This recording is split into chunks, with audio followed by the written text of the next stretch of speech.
all assault and hardening courses in Great Britain today are those used for conditioning paratroops. But their designers knew well that of all soldiers, these men would be most reliant on their own resources.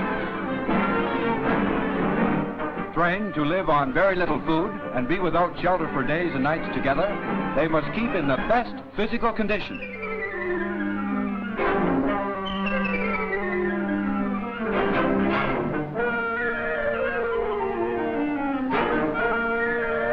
Indoor jumps are made to accustom the men to the impact of landing.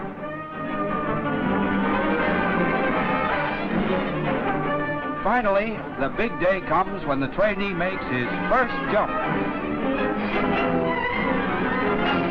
When that door shuts, there's only one way back to work, the short way.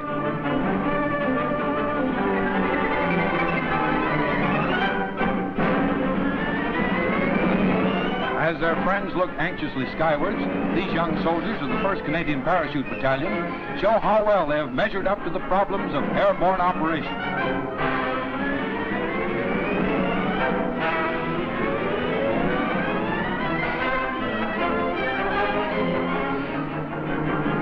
Paratroops hit the ground fast. It's like jumping from the roof of a car moving at 10 miles per hour.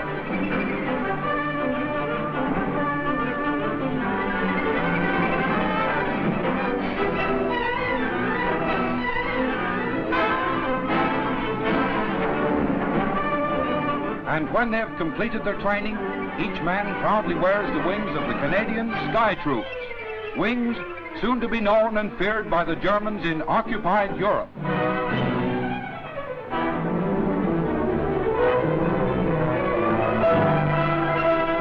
Another airport was needed in the south of England. It was needed in a hurry, and last June the Royal Canadian Engineers were given the job of building it. So every bit of available equipment and every new idea was put to work.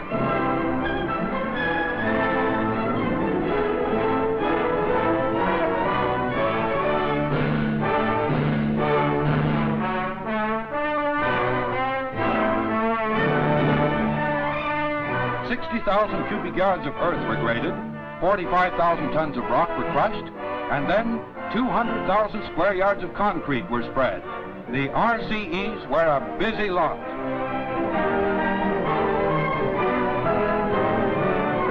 The summer slipped by, and gradually the great airport took shape.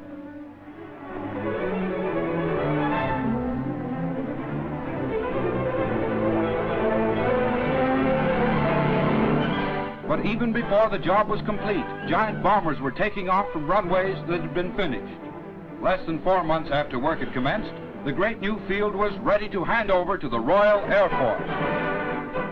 The ceremony was simple.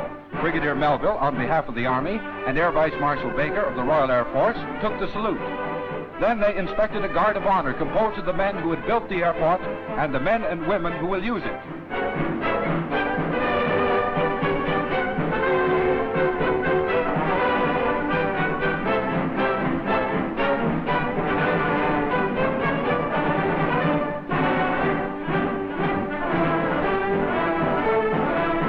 Not only was this achievement a credit to the abilities of the Royal Canadian Engineers, but another example of how the various branches of His Majesty's Armed Forces are working together toward the common goal.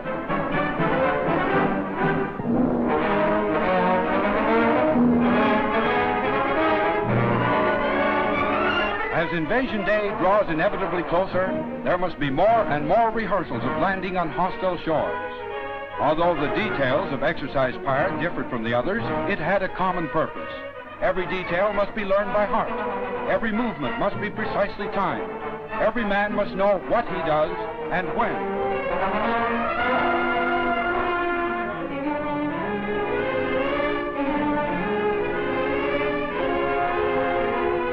Combined ops means the smooth working together of every branch of the services. Only in that way can the real thing succeed.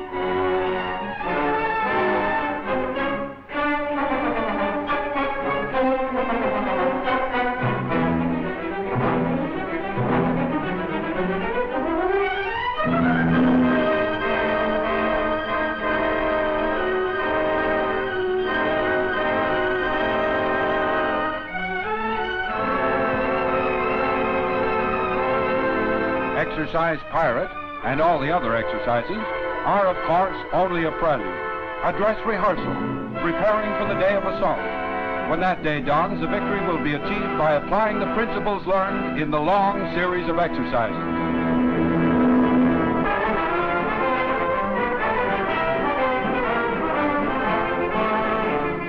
It isn't all fighting and no playing for the Canadians in Italy. At Potenza, they took time out to hold a divisional sports meet, and for a day the Italian arena, scene of many a fascist meeting, held over 1,500 enthusiastic spectators.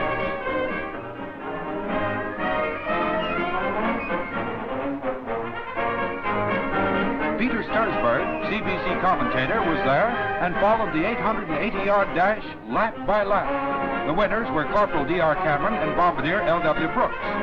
They have tug-of-wars in Italy, too. This one was between the Divisional Artillery and CIB and was won by the infantrymen. The obstacle race held few hazards for these fighting veterans. Prizes were awarded, and to many it was reminiscent of similar scenes back in Great Britain. The sun doesn't always shine in sunny Italy. In a recent letter, a Canadian Army cameraman wrote, "The rains have come, and I don't mean maybe. I've never seen it rain so hard any place before. The roads are all switchback and dirt roads too. We had to go through some of the toughest diversions that I've ever seen, and with the rain, the mud is just like grease." But rain or shine, the Canadian Army must be fed. Petrol must be supplied to keep the tanks, the jeeps, and all parts of a great mechanized army running smoothly.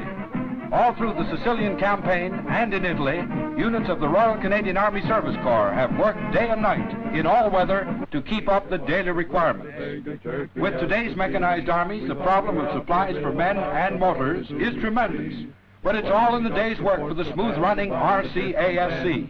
Our tents in a row, we pitch in the snow just like real soldier men. Pork, beans, hardtacks, la-la-la-la-la. Poor hungry soldiers, la-la-la-la-la. With blister feet and aching bones. There are lots of reasons for celebrating Thanksgiving Day, even in Italy. And what would Thanksgiving Day be without a turkey? We do not think of rest. For when we march your fight, my boys, we do our level best. But neither the pleasure of a sports meet nor the torrential downpour of the Italian fall can halt the remorseless advance of Montgomery's 8th Army, and with it the Canadians. Slowly, relentlessly, the push moves on. Potenza is left behind, and the infantrymen move up, town by town, past buildings devastated by the retreating enemy. The road to Rome is not an easy one. Some conquerors have reached it, others have not. But now the liberators are moving up toward Rome and beyond. For them, there will be no halt until the fortress Europe isn't a fortress anymore.